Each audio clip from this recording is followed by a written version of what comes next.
Bismillahirrahmanirrahim. Assalamualaikum warahmatullahi wabarakatuh. Perkenalkan, saya Aminah Nuriyah ME. Saya merupakan dosen di Universitas Islam Tazkiyah dan saat ini saya juga sebagai peserta di PKDP UIN Wali Songo Semarang. Berikut video praktik mengajar untuk materi mata kuliah Marketing Manajemen atau Manajemen Pemasaran.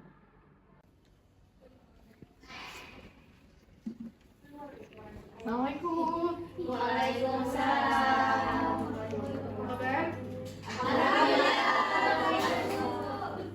Hari ini kita mau belajar apa? Manajemen pemasaran. Disiapkan ya.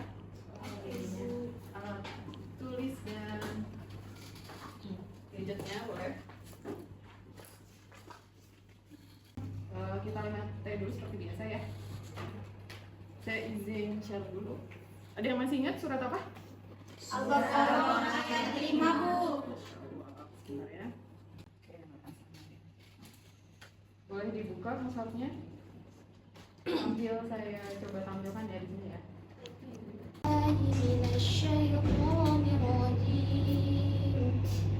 Bismillahirrahmanirrahim. Ulaika ala hudan min rabbihim wa ulaika humul muflihun. A'udzu billahi minasy syaithanir rajim. Bismillahirrahmanirrahim. Ulaika ala hudan min rabbihim wa ulaika humul muflihun. Shadaqallahul azim. Materinya udah saya kasih di Smile. Sebelumnya saya absen terlebih dahulu. Irza Latifah, Siti Aisyah, hadir Bu. Pagi ini kita akan belajar tentang marketing manajemen atau manajemen pemasaran ya, karena ini masih awal pertemuan. Apa sih itu pemasaran, teman-teman ya?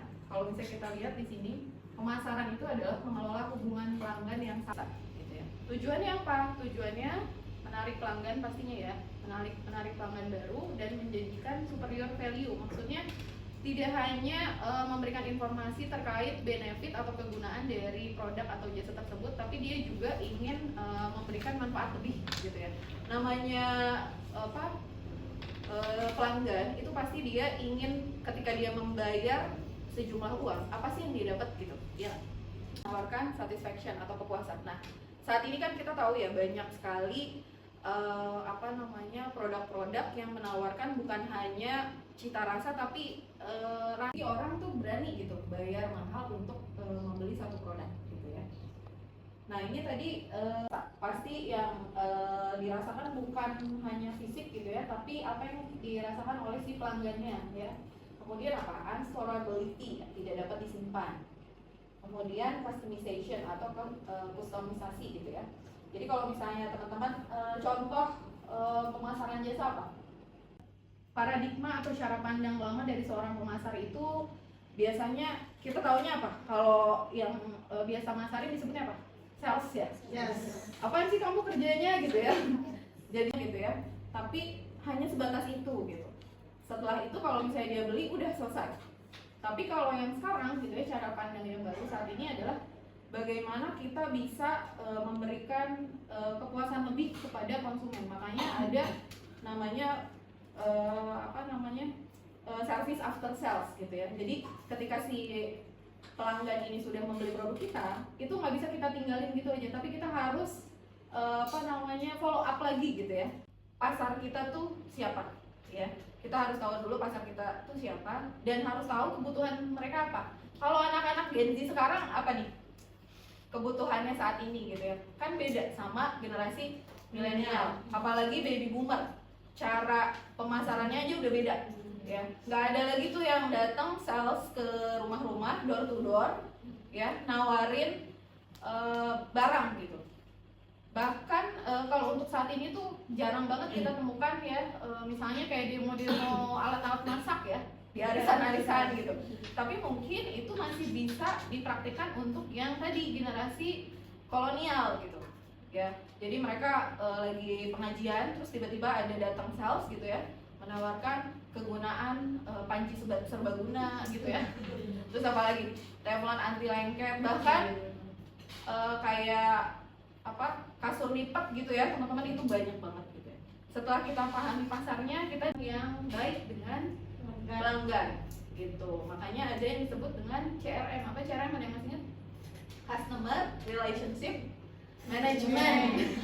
Ya, oke. Kemudian dari situlah kita bisa pertama ini adalah kita tahu tadi ya kebutuhan, keinginan, needs atau wants-nya dari si customer.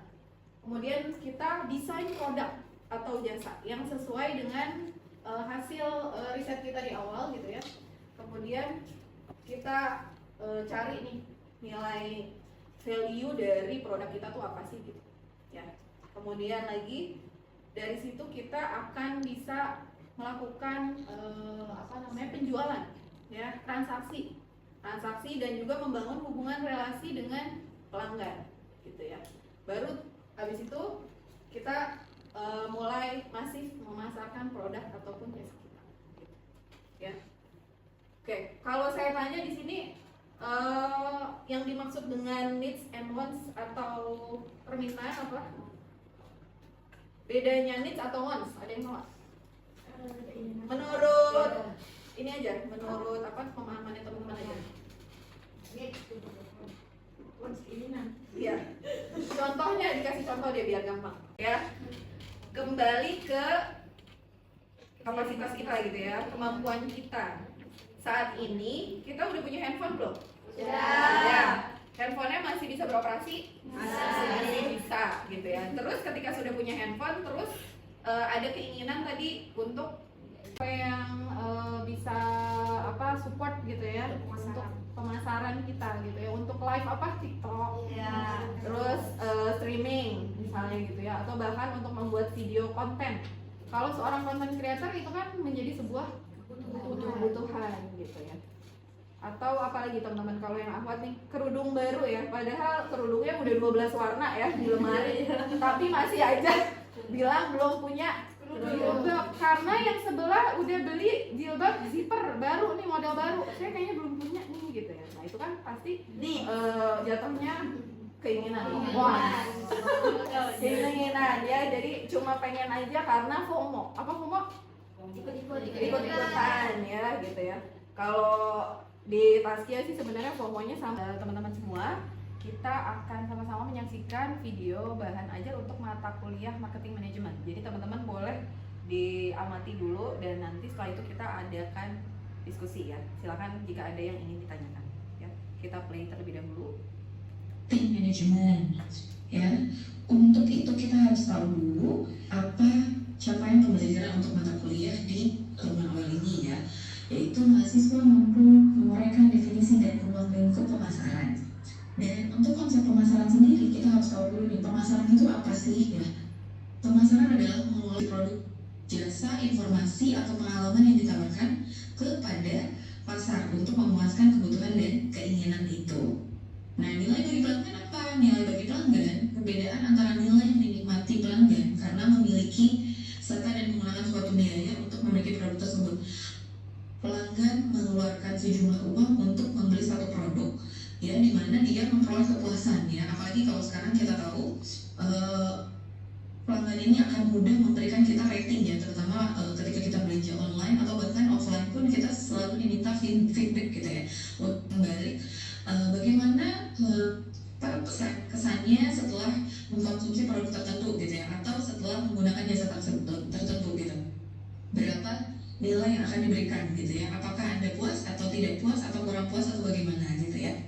Dan yang menjadi tantangan saat ini adalah di digital age ini, meledaknya teknologi digital yang memberikan dampak besar bahwa pemasar berhubungan dan menyampaikan manfaat kepada pelanggannya ini bisa secara langsung direct gitu ya. Apalagi kita tahu sekarang banyak influencer ya yang memang dipercaya oleh beli satu produk atau menggunakan jasa tertentu karena hasil review dari influencernya gitu ya. Jadi kalau misalnya kita bentangkan pemasaran baru ya, dari globalisasi yang memang saat ini sedang berkembang pesat gitu ya, kita perlu mempertimbangkan hal-hal ini gitu ya. Dan Oke, baik. Itu tadi ya teman-teman ya, kita fokus kepada bentangan pemasaran baru atau pemasaran sosial media. Jadi silakan jika ada yang ingin ditanyakan. Saya Bu, Ya. jadi Bu saya ini mau membangun sebuah bisnis gitu Bu, bisnis fotografi. Jadi apakah Ibu ada solusi untuk memasarkan produk saya yang dimana saya ini hanya masih rencana bisnis untuk membangun pemasaran yang lebih kuat gitu, kayak mana nih solusinya saya memasarkan produk saya supaya orang-orang ini tahu saya punya jasa fotografi gitu Bu.